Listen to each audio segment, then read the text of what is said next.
नमस्कार दोस्तों। Target with Mrityunjay के यूट्यूब चैनल में आपका स्वागत है। दोस्तों आज का वीडियो बहुत इंपॉर्टेंट है। क्योंकि इससे 2 से 3 प्रश्न सभी एग्जाम में पूछे जाते हैं। चाहे आप चपरासी खलासी से लेके SSC CGL assistant professor TGT PGC UGC net, आपको इस वीडियो से 2 से 3 प्रश्न 100% मिलेंगे। आप लोग जब ये पूरा वीडियो देखेंगे तो आप लोग कुछ समझ जाएंगे। इसमें दोस्तों हम लोग चर्चा करेंगे जो आधुनिक इतिहास की महत्वपूर्ण घटनाएं हैं, जैसे असहयोग आंदोलन, चौरी चौरा की घटना, मोपला विद्रोह आदि। तो इनकी किस तरीके से एग्जाम में प्रश्न पूछे गए हैं उनकी चर्चा करेंगे। दोस्तों ये हम लोग टोटल चर्चा करेंगे 4 स्लाइड में। तो हम लोग आपको 4 स्लाइड में आधुनिक इतिहास की जितनी महत्वपूर्ण घटनाएं हैं उनकी चर्चा करेंगे, इसलिए आप ये चारों स्लाइड जरूर देखिएगा।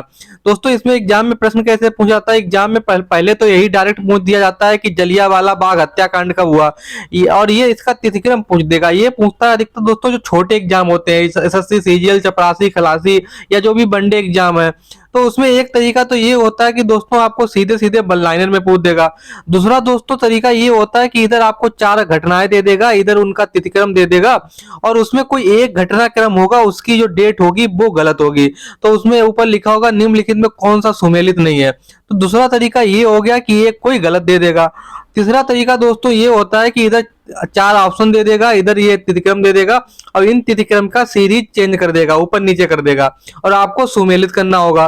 तो इस तरीके से एग्जाम में प्रश्न पूछ जाते हैं। तो हम लोग ये 4 स्लाइड में जितनी भी आधुनिक इतिहास की महत्वपूर्ण घटनाएं हैं उनकी चर्चा कर लेंगे। तो पहली दोस्तों है कि होम रूल लीग कब बनी। दोस्तों 1916 में बनी, आप लोग याद रखिएगा। फिर चंपारण सत्याग्रह कब हुआ? 1917 में हुआ, ये भी आप याद रखिएगा। फिर दोस्तों अहमदाबाद मिल मजदूर हड़ताल गांधी जी ने कब की थी? फरवरी मार्च 1918। फिर उसके बाद दोस्तों खेड़ा आंदोलन कब किया था गांधी जी ने? 22 मार्च 1918। फिर उसके बाद दोस्तों रोलट एक्ट कब आया? 18 मार्च 1919। उसके बाद गांधी जी ने इस रोलट एक्ट के विरोध में क्या किया? रोलट सत्याग्रह किया था। ये किया था दोस्तों 6 अप्रैल 1919। तो आपको ये सीरीज याद ही रखनी है, क्योंकि ये एग्जाम में यूपी पीसीएस वगैरह के एग्जाम में बहुत बार पूछा चुका है, और लोग कंफ्यूज हो जाते हैं कि अहमदाबाद मिल हड़ताल पहले हुआ या खेड़ा आंदोलन पहले हुआ। तो आपको ये दो तो बहुत ध्यान से यहाँ पे याद रखना है। उसके बाद दोस्तों जब रोलट सत्याग्रह हुआ, उसके बाद हुआ इसका ये सत्याग्रह के दौरान ही जलियांवाला बाग हत्याकांड हो गया। ये 6 अप्रैल के बाद हुआ दोस्तों, ये 13 अप्रैल 1919। और इसकी महत्वपूर्ण घटनाक्रम क्या हुआ, तो अगर मैं वो यहाँ पे बताऊंगा तो ये 4 स्लाइड ही 4 घंटे की हो जाएंगी। तो वो मैं आप लोग हमारे यूट्यूब चैनल को फॉलो कर लीजिए, वहां पे आपको डिटेल से इतिहास के बारे में बताया जाएगा। अगला दोस्तों खिलाफत आंदोलन है, ये गांधी जी ने किया था। ये दोस्तों 1919 से 1922 तक चला था, 3 साल तक आप अप्रोक्स में। फिर उसके बाद दोस्तों असहयोग आंदोलन हुआ। तो ये दोस्तों 1 अगस्त 1920 को हुआ था। आपको बताना है कि देखें किन लोगों को पता है कि दोस्तों ये 1 अगस्त इसकी तिथि क्यों रखी गई थी। 5 अगस्त से 1920 से भी किया सकता है। तो आपको ये बताना है कि असहयोग आंदोलन 1 अगस्त 1920 से क्यों स्टार्ट किया गया। 1 अगस्त का कारण बताना है। जिन लोगों को पता हो वो कमेंट में करके जरूर बताएं, जिन लोगों को नहीं पता है वो पूछ सकते हैं टेलीग्राम पर। फिर दोस्तों असहयोग आंदोलन चला कब? 1920 से 1922 तक। उसके बाद दोस्तों इसी दौरान इसी का एक पार्ट है मोपला विद्रोह हुआ 1921 में, और गांधी जी ने भी काफी इसमें हेल्प की। दोस्तों फिर चौरी चौरा कांड हुआ, मतलब इन्होंने एक तरीके से अपना समर्थन दे दिया था। फिर चौरी चौरा कांड दोस्तों कब हुआ? 5 फरवरी 1922 को हुआ। फिर जब चौरी चौरा कांड हो गया तो गांधी जी ने असहयोग आंदोलन वापस ले लिया। कब लिया? 12 फरवरी 1922। कब? 7 दिन बाद दोस्तों। फिर उसके बाद जब ये इसमें क्या हुआ, बहुत से स्वराजी थे, स्वराज पार्टी का गठन हुआ। मोतीलाल नेहरू वगैरह ने क्या किया, एक नई पार्टी बनाई। क्यों? असहयोग आंदोलन गांधी जी ने वापस ले लिया था इसलिए। तो ये स्वराज पार्टी कब बनी दोस्तों? मार्च 1923 में। उसके बाद दोस्तों साइमन कमीशन आया भारत में। कब? 1928 में। अगर पूछा जाए कि साइमन कमीशन की नियुक्ति कब हुई तो दोस्तों राइट आंसर होगा 1927। अगर दोस्तों फिर ये साइमन कमीशन के बाद नेहरू रिपोर्ट बनी, नेहरू जी, तो नेहरू रिपोर्ट के अध्यक्ष कौन थे? नेहरू रिपोर्ट के अध्यक्ष मोतीलाल नेहरू थे, जवाहरलाल नेहरू के पिता। तो ये दोस्तों 1928। तो ये एक स्लाइड की दोस्तों हम लोगों ने चर्चा की कर ली है। 3 स्लाइडें दोस्तों और बची हैं, तो आप लोग इसका स्क्रीनशॉट लेना चाहें तो ले सकते हैं। अब दोस्तों आगे बढ़ने से पहले आपको बताना चाहेंगे कि जिन लोगों ने इस YouTube चैनल को सब्सक्राइब ना किया है वो सब्सक्राइब कर लें, और साथ साथ दोस्तों इस वीडियो को लाइक करना मत भूलिएगा, क्योंकि आपके एक लाइक से काफी मोटिवेट होता हूं मैं, और कुछ नया करने को, आपको कुछ अच्छा कंटेंट देने की और कोशिश की जाती है। और साथ साथ इस चैनल को दोस्तों को भी जरूर सजेस्ट करें, जिससे इसका जब इससे ज्यादा लोग देखेंगे और ज्यादा से ज्यादा लोगों को फायदा होगा। फिर दोस्तों ये नेहरू रिपोर्ट तो आपको बता दी थी 1928। उसके बाद दोस्तों नेहरू रिपोर्ट के बाद लाहौर अधिवेशन हुआ, ये दिसंबर 1929 को हुआ, बहुत इंपॉर्टेंट घटना है। फिर नेहरू रिपोर्ट के बाद ये 14 सूत्री मांग की किसने, जिन्ना ने, तो इसमें क्या हुआ, ये मार्च 1929 को की। फिर उसके बाद दांडी यात्रा का आरंभ हुआ 12 मार्च 1930 को, किसने की, गांधी जी ने। फिर नमन कानून को तोड़ा गया इस यात्रा के दौरान, कब, 6 अप्रैल 1930। तो आपको ये यहाँ पे भी क्रोनोलॉजी याद रखनी है क्योंकि यही एग्जाम में अधिकतर पूछी जाती है।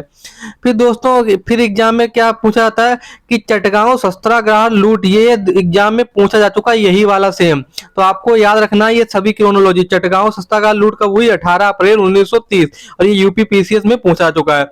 फिर दोस्तों सविनय अवज्ञा आंदोलन कब हुआ, 1930 को। अब दोस्तों गोलमेज सम्मेलन की यहाँ पे ये क्रोनोलॉजी खूब एग्जाम में पूछी जाती है।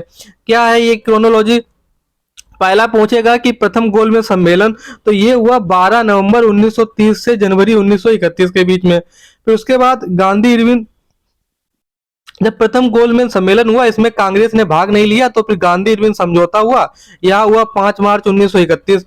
उसके बाद दोस्तों चंद्रशेखर आजाद की शहादत हुई उससे पहले ही, तो ये कब हुई, ये 27 फरवरी 1931 को ही। उसके बाद गांधी इरविन समझौता हुआ। तो आप लोग याद रखना कि इनकी चंद्रशेखर आजाद की शहादत पहले हुई और गांधी इरविन समझौता बाद में हुआ।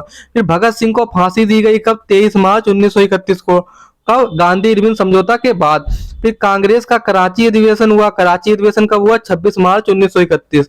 तो आप इनकी क्रोनोलॉजी यहाँ पे याद रखिए, इसका स्क्रीनशॉट लेना चाहे तो ले सकते हैं, और ज्यादा से ज्यादा दोस्तों को भी सजेस्ट करें इस यूट्यूब चैनल को। फिर दोस्तों उसके बाद हुआ द्वितीय गोलमेज सम्मेलन, ये हुआ 7 सितंबर 1931 को। फिर हुआ दोस्तों द्वितीय सविनय अवज्ञा आंदोलन, तो उसके ये हुआ दोस्तों, ये भी गांधी जी ने किया 4 जनवरी 1932 से 7 अप्रैल 1934 तक। उसके बाद दोस्तों सांप्रदायिक पंचायत हुआ अंबेडकर जी के, और इसमें गांधी जी अनशन वगैरह पे बैठ गए, तो इसके जो सांप्रदायिक जो द्वितीय गोलमेज सम्मेलन में वहां पे अंग्रेजों ने जो भी रियायतें दी थी अंबेडकर जी को और हरिजन वगैरह को, वही मैटर है। मैं आपको इसको डिटेल से बताएंगे, तो आपको बस यहाँ पे यही याद रखना कि मैं आपको बता रहा हूँ कि यहाँ पे क्रोनोलॉजी कैसे आपकी गलत ना हो। तो सांप्रदायिक पंचायत हो, तो ये दोस्तों हुआ था 16 अगस्त 1932। आप लोग कमेंट करके बताइएगा यहाँ पे अंबेडकर जी के साथ ये जो समझौता हुआ था, तो अंबेडकर जी की कलम थी, किसने अपनी कलम से बदल ली थी, आप लोग कमेंट करके बताइएगा। और डिटेल से मैं आपको जब आधुनिक इतिहास की ये वाला टॉपिक आएगा तो मैं आपको डिटेल से वहां बताऊंगा। आप ये कमेंट करके बताइएगा किसने अंबेडकर जी से कलम अपनी चेंज की। फिर उसके बाद दोस्तों पूना समझौता हुआ 24 सितंबर 1932 को। फिर गांधी जी ने हरिजन सेवक संघ की स्थापना की 30 सितंबर 1932 को। फिर तृतीय गोलमेज सम्मेलन हुआ, ये सब क्रोनोलॉजी बहुत इंपॉर्टेंट है, ये हुआ 17 नवंबर 1932 को। फिर कांग्रेस मंत्रिमंडल ने त्याग पत्र दे दिया कब, 22 अक्टूबर 1939 को। बहुत इंपॉर्टेंट है, ये बहुत बार एग्जाम में पूछा गया है कि कांग्रेस मंत्रिमंडल ने त्याग पत्र कब दिया। फिर दोस्तों मुक्ति दिवस मनाया गया कब, 22 दिसंबर 1939 को, इसी 2 महीने बाद। तो फिर उसके बाद दोस्तों राजकोट सत्याग्रह हुआ कब, 1939 में। फिर दोस्तों मोहम्मद अली जिन्ना ने पाकिस्तान की मांग कब की, 23 मार्च 1940 को। ये सब आपको याद रखना है। फिर व्यक्तिगत सत्याग्रह कब हुआ, 1940 से 1941। आप लोग कमेंट करके बताइएगा प्रथम सत्याग्रही और द्वितीय सत्याग्रही कौन था, एग्जाम में पूछा जा चुका है दोस्तों। फिर आया कृष्ण मिशन आया मार्च 1942 को। फिर सीआर फार्मूला आया 10 जुलाई 1944 को। फिर उसके बाद गांधी जिन्ना वार्ता हुई सितंबर 1944 में। फिर गांधी जिन्ना वार्ता के बाद बेबल योजना आई, बेबल ने पेश की, ये हुई जून 1945 में। फिर उसके बाद शिमला कॉन्फ्रेंस हुआ, ये 1945 में हुआ। फिर शिमला कॉन्फ्रेंस की विफलता दोस्तों कब हो गई, 14 जुलाई 1945 को। उसके बाद दोस्तों जब ये हो ही रहा था सबको, तभी जो शाही नौसेना थी उसने विद्रोह किया, कब किया, 18 फरवरी 1946। तो आपको ये शाही नौसेना वाला याद रखना, एग्जाम में बहुत पूछा जा चुका है। अब हो गई दोस्तों हम लोगों की 1-2 स्लाइडें और बची हैं, उनकी भी चर्चा कर लेते हैं, जिससे आधुनिक इतिहास का आपका कोई कालक्रम से प्रश्न नहीं गलत होगा। तो दोस्तों ये मैंने बताया शाही नौसेना का विद्रोह कब हुआ, 18 फरवरी 1946 को।